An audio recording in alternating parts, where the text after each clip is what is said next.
सभी प्यारे भाई बहनों को मेरा जय श्री माता जी। आज हम फिर से आ गए हैं।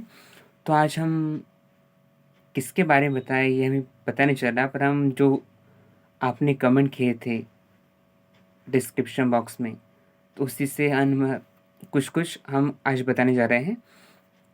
तो एक भैया ने बताया था कि उनके घर में वास्तु दोष होता है। तो वास्तु दोष के लिए क्या करते हैं? तो वास्तु दोष के लिए आप या तो घर में हवन भी कर सकते हैं, जिससे नकारात्मकता दूर होती है। या जब आप कलश स्थापना भी कर सकते हैं, और जो शिंपन भी कर सकते हैं, जो छिड़कना वाइब्रेट पानी को, वो भी कर सकते हैं। और आप जिससे जो घर है तो उसके साइड में आप 4 नारियल लगा सकते हैं। और अगर देखा जाए तो आप घर में सामयूकता ज़रूर रखें, बस। इससे आपका वास्तु दोष पूरी तरह खत्म हो जाएगा। जो कुछ भी नेगेटिव रहती है, वास्तु दोष होता कैसे है, जब आप कोई घर नेगेटिव होता है, कोई बाधा का होता है, तो हम पहले से हम उस घर में प्रवेश कर देते हैं। तो प्रवेश करने के बाद हमें कुछ जब इंडिकेट दिखाता है या कुछ अजीब सा होने लगता है, तो हम बोलते हैं कि वास्तु दोष या कुछ ये है। तो वो कुछ नहीं, बाकी ये सब कुछ है वो चला जाएगा। तो आप एक तो सामूहिकता रख सकते हैं, दूसरा कलश रखें, और आप हवन भी रख सकते हैं, शिंपन करें, और घर के चारों चौओर नारियल कलश, जो कलश है, नारियल 4 नारियल होगा, जो गाड़ना होता है ज़मीन के अंदर, वो आप कर सकते हैं। और दूसरा होता है जब जैसे पितृदोष बोलते हैं, तो पितृदोष के लिए श्री माता ने बताया है कि जब आप का राइट हाथ पकड़ता है, तो जैसे आपके पूर्वज हो जाते हैं, तो पूर्वज मरे हुए होते हैं, तो वो पूर्वज की इच्छा रह जाती है, तो आपको पितृ दोष, जो पितृसत्ता अमावस्या होती है, वो आप कर सकते हैं।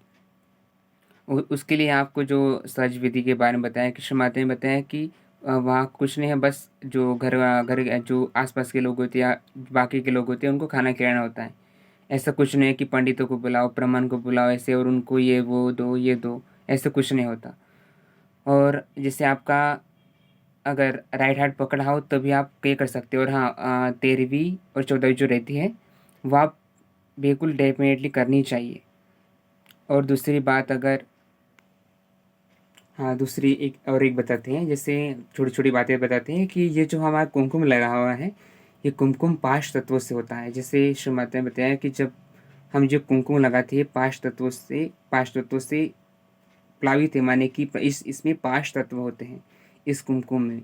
जो हमारे आज्ञा चक्र है, श्री जीसस क्राइस्ट हमारा आज्ञा चक्र है ना, तो उसकी ये रक्षा करता है। जैसे कि निगेटिविटी इंसान से जो या कुछ हम देखते हैं ना, तो उससे भी हमारी रक्षा करता है। तो इसलिए हर सहयोगी को ये लगाना चाहिए। और जैसे हम आज शुक्रवार भी है, आज विशुद्धि चक्र, तो विशुद्धि चक्र के आज हम मालिश भी कर सकते हैं। और श्री माता ने बताया कि इस जो हमारे बाल होते हैं यहाँ पर, तो हमें एक कटोरी में जैसे नारियल तेल होता है, नारियल तेल को ऐसे श्री माता के पास वाइब्रेट करके उसको अच्छे से इसकी खोपड़ी की पूरी तरह मालिश करनी चाहिए। विष्णु चक्र के लिए जैसे घी कम्पूर नाक में डालना चाहिए। और मक्खन से आपको ऐसे मालिश भी, घी से या मक्खन से आप ऐसे मालिश भी कर सकते हैं, आज का शनिवार होने के कारण, क्योंकि आज श्री कृष्ण जी का दिन है, तो इसलिए आप ये भी कर सकते हैं। और विशुद्ध चक्र के लिए आप हैंड सॉक भी कर सकते हैं। हैंड सॉक के लिए आप कुछ नहीं करना पड़ता, जैसे फुट सॉक की विधि होती है वैसे ही करना होता है। बस आ जाइए, आप सिंपल तरीके से बैठ जाएं, और बैठ के आप श्री माता जी को प्रणाम करें, बंधन लेकर प्रार्थना करिए, श्री माता जी मेरे विशुद्ध चक्र और मेरे दोनों हाथों से को दोनों कंधों में जो कुछ भी पकड़े उसे आप खींच लीजिए, इस नमक पानी में खींच लीजिए, ठीक है। उसके बाद आप जैसे खुद को बंधन देने के बाद आप टब को बंधन दें। टब को बंधन देने के बाद उसके ऊपर ऐसे दोनों हाथ रखें, जैसे हम पुटसॉक करते टाइम रखते हैं। उस टाइम जल देवता और समुद्र देवता का मंत्र लीजिए। फिर उसके होने के बाद आप दोनों हाथ टब में डाल दीजिए। और टब में ऐसे जुड़े ना, वो जुड़े ना हो, वो जुड़े जुड़े होने के कारण वो यहाँ की निगेटिव यहाँ ऐसे खींच ली जाती है। तो आप ऐसे जुड़े जुड़े ना हो, ऐसे दोनों तरफ ऐसे अलग अलग थोड़ा सा स्पेस रखे दोनों हाथों में। और आप श्री माता जी को देखते हुए श्री गणेश चतुर्दशी कह सकते हैं, श्री राधा कृष्ण का नाम लेना है। श्री कृष्ण स्तुति अगर आपको आती हो तो ठीक, नहीं तो आगे आप बुक लेके वो भी पढ़ सकते हैं। तो इसमें आप 5-10 मिनट आप ये कर सकते हैं। उसके बाद आपको जैसे फुटसॉक करना, अब फुटसॉक के लिए कोई क्या बोलता है कि इतनी देर तक फुटसॉक नहीं करना चाहिए, उतनी देर तक फुटसॉक नहीं करना चाहिए। फुटसॉक का ऐसा टाइम वे कुछ नहीं है, जिससे आपको कंफर्ट मिलता है। अगर आपको आराम लगता है तो ठीक है, आप कर सकते हैं। जैसे आप 15 मिनट तक तो आराम से फुटसॉक होता है। जैसे आप क्लियर चक्रों का क्लियरेंस भी कर सकते हैं या संतुलन भी ले सकते हैं। तो इसमें आप 15 मिनट में, बस इसका लगभग टाइम 15 मिनट है, 15 मिनट के अंदर आप कर भी सकते, पूरा हो जाता है। तो आप फुटसॉक कैसे करते हैं? फुटसॉक के लिए आप जैसे आप बैठते हैं तो हमें क्या करना पड़ता है कि सभी चक्रों को हमें क्लियर करना हो। जैसे हम पहला ऐसे हाथ रखे लेफ्ट हैंड श्री माता जी की और राइट हैंड, जैसे हम पहला है तो मूलाधार चक्र पे और मध्य मूलाधार चक्र पे रखेंगे। मध्य मूलाधार चक्र पे श्री गणेश जी का मंत्र और उनसे प्रार्थना करेंगे।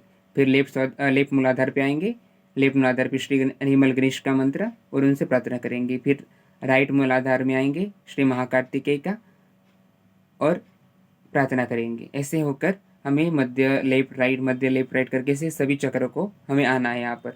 और यहाँ पर श्री माता जी सहस्त्र में प्रार्थना करें, श्री माता जी आपने हमें आत्म साक्षात्कार दिया, इसके लिए हम कोटि कोटि आपके आभारी है। श्री माता जी हमारी बस केवल एकमात्र इच्छा है कि हम आपको प्रसन्न करना चाहते हैं। श्री माता जी कृपया हमें अपनी श्री चरण में बनाए रखिए और हमारे अंदर जो कुछ भी दोष है, जो कुछ भी निगेटिविटी है, वो सब कुछ निकाल दीजिए। श्री माता जी मेरा हृदय आपका है, मेरा जीवन आपका है, मेरा सब कुछ आपका है। कृपया आप ही मुझे पूर्ण संतुलन और पूर्ण आत्म साक्षात्कार प्रदान करें। ऐसी प्रार्थना करके आप ये क्लियर होता है। और जैसे विश्व चक्र के लिए आप देखा जाए तो अल्लाह अकबर भी आप कह सकते हैं, दोनों कान में ऐसे डाल के ऐसे अल्लाह अकबर भी कह सकते हैं। तो आज का वीडियो भी बहुत बड़ा होने वाला है, क्योंकि आज अभी 7 मिनट होने जा रहे हैं। और हम आगे से ना आपको हैंड मसाज के बारे में बताएंगे। जैसे जो हैंड होता है तो हैंड मसाज के बारे में भी बताएंगे आपको। धीरे धीरे सब कुछ जो भी है वो सब कुछ आपको बताएंगे। अगर आपको कोई भी प्रॉब्लम होती है तो आप बताइएगा, हमें शायद पता हो तो हम बिल्कुल बताएंगे आपको। ठीक है, तो मिलते हैं अभी नेक्स्ट वीडियो में। तब तक के लिए आपको ऐसे ही रहिए, आप हंसते रहिए, श्री माता जी से प्रार्थना करते रहिए और अपने उत्थान को पाते रहिए। ठीक है, जय श्री माता जी।